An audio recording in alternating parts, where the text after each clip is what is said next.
नमस्कार, स्वागत है आप सभी का स्वास्थ्यविद श्रद्धा चैनल में।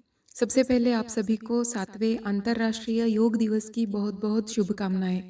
तो इस मौके पर चलिए आज हम बात करने वाले हैं योग शास्त्र की कुछ हस्त मुद्राओं के बारे में, जो आपको संतुलित और स्वस्थ रहने के लिए बहुत ज़्यादा फायदेमंद होने वाली है। आप अपने हाथों से विभिन्न योग आसन बना सकते हैं, उन्हें मुद्रा कहा जाता है योग शास्त्र में। ये मुद्राएं आपके शरीर की शारीरिक, भावनात्मक और आध्यात्मिक ऊर्जा को प्रभावित कर सकती है। योग भारत का प्राचीन विज्ञान है। भारत के महान योग गुरुओं ने इस विज्ञान का निर्माण हजारों साल के अनुभव और कठिन तपस्या से किया गया है। हाथों को विभिन्न प्रकार से मोड़कर बनने वाली मुद्राएं योगी के उद्देश्य का प्रतीक होती है। ये मुद्राएं ही है जो योगी को उसके उद्देश्य के प्रति तत्पर बनाए रखने में मदद करती है और इससे आपकी शरीर की आंतरिक और सुप्त ऊर्जा को जागृति मिलती है और उसे एक चालना मिलती है। प्राचीन भारतीय ग्रंथों और वेदों में करीब 399 योग मुद्राओं के बारे में विस्तृत जानकारी दी गई है, लेकिन आज के इस वीडियो में हम सिर्फ 8 मुद्राओं के बारे में बात करने वाले हैं। उसके बारे में आज हम जानकारी लेंगे। तो चलिए शुरू करते हैं। सबसे पहले मुद्राओं के बारे में हम थोड़ी सी जानकारी लेंगे। जैसे कि योग में मुद्राओं की मूलतः 2 प्रकार माने गए हैं। मुद्रा के निर्माण में अंगूठे से विभिन्न अंगुलियों के पोरों को स्पर्श कराया जाता है, यानी कि उसके बेस को। विभिन्न अंगुलियों के स्पर्श से बनने वाली योग मुद्रा का शरीर पर अलग तरह से प्रभाव पड़ता है, जबकि कुछ योग मुद्राएं कलाई को मोड़कर भी बनाई जाती है और इसी के साथ कुछ योग मुद्राएं शरीर में खास पंच तत्वों का भी प्रतीक होती है। प्राचीन मान्यता में पंचभूत से ही शरीर के निर्माण की बात कही जाती है और योग मुद्राएं उन विशेष तत्वों को सक्रिय करके शरीर और मन को स्वस्थ बनाती है। तो सबसे पहले हम बात करने वाले हैं ज्ञान मुद्रा के बारे में। ये देखिए, ये जो आपको सामने दिख रहा है ज्ञान मुद्रा का ये चित्र है। इसका उद्देश्य ज्ञान प्राप्ति के लिए इसका अभ्यास करना चाहिए। योगी इसका अभ्यास करते हैं और साथ ही साथ भौतिक जगत से खुद को अलग जो रखना चाहते हैं वो इस मुद्रा का अभ्यास कर सकते हैं। इसे वायुवर्धक मुद्रा के नाम से भी जाना जाता है। हाथ की तर्जनी उंगली को अंगूठे से स्पर्श करवाए और इस तरह से आपको ये मुद्रा करनी होती है। इसके फायदे हैं, शरीर में वायु तत्व को बढ़ाता है, ये जोश, साहस और रचनात्मक सोच को भी बढ़ाता है। अवचेतन मन की विचार क्षमता और याददाश्त को भी बढ़ाता है। ये थकान, आलस्य और मानसिक उलझनों से निपटने में बेहद कारगर है। इसे आप दिन के किसी भी समय कर सकते हो। तो चलिए अब जानते हैं अगली मुद्रा वायु मुद्रा के बारे में। इसका उद्देश्य शांति पाने के लिए है। इसका दूसरा नाम वायु शामक मुद्रा भी है। इसे करना होता है जैसे तर्जनी का पहला पोर अंगूठे के आखिरी पोर में लगाए, अंगूठा तर्जनी उंगली के ऊपर रहेगा। फिर इसके फायदे हैं जैसे कि शरीर में वायु तत्व को कम करता है, शरीर में बेचैनी और चिंता को कम करता है, हार्मोन्स और नर्व सिस्टम की अति सक्रियता को भी कम करता है। गुस्सैल, हाइपर एक्टिव और कम एकाग्रता वालों के लिए ये अच्छा साबित होता है। इसे भी आप कभी भी किसी भी समय कर सकते हो। तीसरी मुद्रा है आकाश मुद्रा। इसका उद्देश्य हल्कापन महसूस करने के लिए किया जाता है। इसका अन्य नाम आकाशवर्धक मुद्रा है। इसे करने के लिए मध्यमा अंगुली के पोर को अंगूठे से स्पर्श करवाए। प्रतिदिन 30 मिनट से अधिक समय तक अभ्यास इसका नहीं करना चाहिए। इसे करने से शरीर में आकाश तत्व को बढ़ावा मिलता है। आकाश तत्व शरीर में बढ़ता है, दिमाग में आने वाले बुरे विचारों से राहत देता है, भय, दुख और क्रोध की भावनाओं को नियंत्रित करता है, शरीर में मौजूद अशुद्धियों को डिटॉक्स करता है।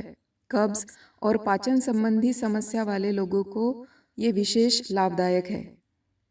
इसी के साथ कान और सीने से जुड़ी समस्याओं में भी ये आकाश मुद्रा लाभदायक है। अगली मुद्रा है शून्य मुद्रा। इसका उद्देश्य दर्द से राहत पाने के लिए ये मुद्रा की जाती है। इसे मध्यमा उंगली के पहले पोर को अंगूठे के बेस पर रखें और अंगूठा उंगली के ऊपर रहेगा। किसी भी किस्म की असुविधा या दर्द अनुभव होने पर शून्य मुद्रा का अभ्यास ना करें। इसके फायदे: शरीर में अंतरिक्ष तत्व को कम करता है, कान में दर्द, सुनने में समस्या, यात्रा की थकान को कम करता है। शरीर के कई अंगों जैसे सिर और सीने में हल्के दर्द को भी ये मुद्रा कम करती है। वात प्रकृति वाले लोगों को ये करना चाहिए, उनके लिए ये बेहद फायदेमंद है। इसे भी आप दिन के किसी भी समय में कर सकते हो। पांचवी मुद्रा है पृथ्वी मुद्रा। शक्ति या ताकत बढ़ाने के लिए इसका उद्देश्य माना गया है। इसका अन्य नाम पृथ्वीवर्धक मुद्रा या अग्निशामक मुद्रा भी कहा जाता है। अनामिका या रिंग फिंगर हम जिसे कहते हैं, उसे अंगूठे से स्पर्श करवाएं। इसके फायदे: शरीर में पृथ्वी तत्व को बढ़ाती है जबकि अग्नि तत्व को कम करती है। नए टिश्यू की ग्रोथ को बढ़ाता है। मसल्स बनाने और हीलिंग की प्रक्रिया को ये मुद्रा तेज करती है। थकान से राहत देता है। कमजोर हड्डियां, बाल और नाखूनों को मजबूती देती है। शरीर में मजबूती, चैतन्यता और शक्ति का संचार करती है। मेटाबॉलिक यानी कि पाचन क्रिया को भी ये सक्रिय करती है। शरीर के तापमान को नियमित करती है। ड्राई स्किन की समस्या को भी पृथ्वी मुद्रा दूर करती है। दुबले शरीर वाले लोगों में बुखार, जलन या अल्सर की समस्या को भी ये पृथ्वी मुद्रा दूर करती है। इसके बाद आती है सूर्य मुद्रा।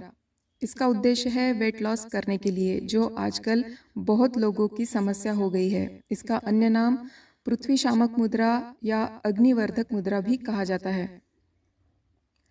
इसे करने के लिए अनामिका अंगुली को अंगूठे के आखिरी पोर पर रखें और अंगुली के ऊपर अंगूठा रखें। 30 मिनट से अधिक समय तक इसका अभ्यास ना करें।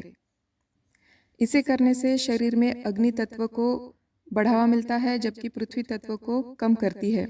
शरीर के तापमान को ये मुद्रा बढ़ाती है। ठंड से कपकपी होने पर राहत देती है।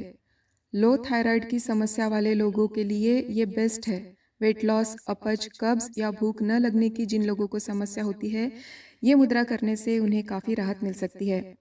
पसीना न निकलने की समस्या और कमज़ोर नज़र वाले लोगों के लिए भी सूर्य मुद्रा फायदेमंद है। इसे भी आप दिन के किसी भी समय कर सकते हो। चलिए बात करते हैं वरुण मुद्रा के बारे में। इसका उद्देश्य नमी के लिए है और इसका दूसरा नाम जलवर्धक मुद्रा भी है। इसे करने के लिए कनिष्ठिका उंगली को अंगूठे के पहले पोर से स्पर्श करवाएं और शरीर से ज़्यादा पसीना निकलने की समस्या वाले लोग इस मुद्रा का अभ्यास ना करें। यह मुद्रा शरीर में जल तत्व को बढ़ावा देने में मदद करती है। जोड़ों में दर्द, आर्थराइटिस, शरीर से दुर्गंध निकलना और स्वाद न आने की समस्या में मदद करती है।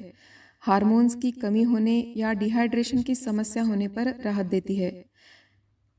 ड्राई स्किन, बाल, आंखें, एक्जिमा, पाचन तंत्र की सभी समस्याओं को ये मुद्रा दूर करती है। अब चलिए बात करते हैं 8वीं मुद्रा यानी कि जल शामक मुद्रा के बारे में। इसका उद्देश्य है स्थिरता प्रदान करना। इसे करने के लिए अनामिका उंगली के पहले पोर को अंगूठे के बेस पर रखें। अंगूठा पूरी तरह से उंगली के ऊपर ही रहेगा। ये मुद्रा शरीर में जल तत्व की मात्रा को कम करती है। ज़्यादा पसीना निकलने, नाक बहने, आँख से पानी आने में जो समस्या जिन लोगों को ये समस्या होती है, उनमें ये कारगर साबित होती है। हथेलियों से पसीना आने की समस्या में भी राहत देती है। हाइपर एसिडिटी के मरीजों के लिए ये बेस्ट मुद्रा है। उन्हें इसका अभ्यास ज़रूर करना चाहिए। ग्रंथियों से हार्मोन के स्त्राव को ये मुद्रा कम करती है। इसे भी आप दिन के किसी भी समय कर सकते हो। तो ये थी 8 हस्त मुद्राओं के बारे में कुछ जानकारी। अब चलिए बात करते हैं कलाई की योग मुद्राओं के कुछ प्रकार हम जानते हैं, उसके बारे में बात करते हैं। तो उसमें सबसे पहले हम बात करेंगे वैराग्य मुद्रा के बारे में। इसका उद्देश्य भौतिक जगत से मोह कम करने के लिए किया जाता है। हस्त मुद्रा की पोजीशन में हथेलियों को घुटने के ऊपर की ओर मोड़कर रखें। ये जो आपको सामने चित्र में दिख रही है, बहुत ही आसान मुद्रा है इस तरह से। और अगली जो दूसरी मुद्रा है वो है ध्यान मुद्रा। ये देखिए, भगवान बुद्ध या भगवान महावीर जो तपस्वी योगी होते हैं, आमतौर पर आप उनके चित्र में देख सकते हो इस तरह से। इसका उद्देश्य भी समाधि या मेडिटेशन के लिए होता है। इसे करने के लिए दोनों हथेलियां शरीर के बीच में पेट के पास आराम करेंगी। कलाई जांघों पर धीरे से टिकाएं, जबकि दोनों हाथों की उंगलियां एक दूसरे से मिली हुई होंगी। इस मुद्रा को नियमित करने से मन शांत होता है और मेडिटेशन की गहरी अवस्था में जाने के लिए ये मुद्राएं आपको मदद करती है। तो ये थी आज योग शास्त्र के कुछ ही मुद्राओं के बारे में थोड़ी सी जानकारी। योग दिवस के अवसर पर आप इसमें से जो आपके शरीर के लिए, जो आपके लिए उपयुक्त मुद्रा है, उसका अभ्यास ज़रूर ट्राई करके देखिए। आपको ज़रूर और ज़रूर इससे बेहतरीन फ़ायदा मिलेगा। तो चलिए, वीडियो अच्छी लगी हो तो प्लीज़ लाइक कर दीजिए और इसी तरह की अच्छी जानकारी के लिए मेरे चैनल को अभी सब्सक्राइब कर दीजिए। मिलते हैं अगले वीडियो में, तब तक के लिए धन्यवाद।